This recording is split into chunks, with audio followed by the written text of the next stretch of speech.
నమస్తే టీవీ 24 యాజమాన్యానికి. నా పేరు శేఖర్ పడాల. మాది ప్రాపర్ వచ్చి Kakinada. I'm settled and business entrepreneurship at Vizag. నా హోటల్ సిఎస్టా ఆర్కే బీచ్లో ఉంది, క్లౌడ్9 రిసార్ట్స్ అరకు వ్యాలీలో ఉంది. సో ఇప్పుడు ఏంటంటే ఈ టీవీ 24 ప్రారంభోత్సవానికి రావడం చాలా ఆనందదాయకంగా ఉంది. ఇది ముఖ్యంగా ఈయన మా కాకినాడ వాస్తవ్యులే, మన పన్నీర్ దొరబాబు గారు.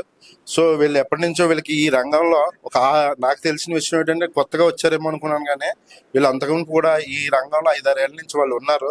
ఇప్పుడు ఏంటంటే అగ్రెసివ్గా మన అన్ని రకాలుగా ప్రజలకు ఉపయోగపడేట్లు entertainment, news, even education, technology పరంగా అన్ని రకాలకు కూడా సపోర్ట్ చేస్తూ అందరికీ చేదోడు వాదోడుగా మా మా కమ్యూనిటీ ప్రజలు మొత్తం ఆంధ్ర రాష్ట్రాన్ని, తెలంగాణ ఇరు రాష్ట్రాలని ఓవరాల్గా ఎడ్యుకేట్ చేస్తూ ఒక నాలెడ్జ్ హబ్ కింద, ఒక సెంటర్ కింద ఉండి అందరిని కనెక్ట్ చేస్తూ వీళ్ళందరికీ సేవలు అందిస్తారని, వీళ్ళందరికీ కూడా మనం కోఆపరేట్ చేసి ఈ టీవీ 24 అనతి కాలంలోనే మంచి ప్రఖ్యాత ఛానల్గా పేరు తెచ్చుకుని ఇది గొప్పగా ముందుకెళ్ళాలని, దీనికి మా సహాయం తోడ్పాటు ఉంటుంది. ఈ యాజమాన్యం అనుభవానికి మా సపోర్ట్ తోడయ్యి ఇది ఇదే విధంగా ముందుకు తీసుకెళ్ళి జనాన్ని చైతన్యపరిచి అభివృద్ధి పరంగా ఇరు తెలుగు రాష్ట్రాలను ముందుకు తీసుకెళ్లాలని ఈ ఛానల్ యాజమాన్యాన్ని కోరుకుంటున్నాను. థ్యాంక్ యూ సో మచ్ అండి.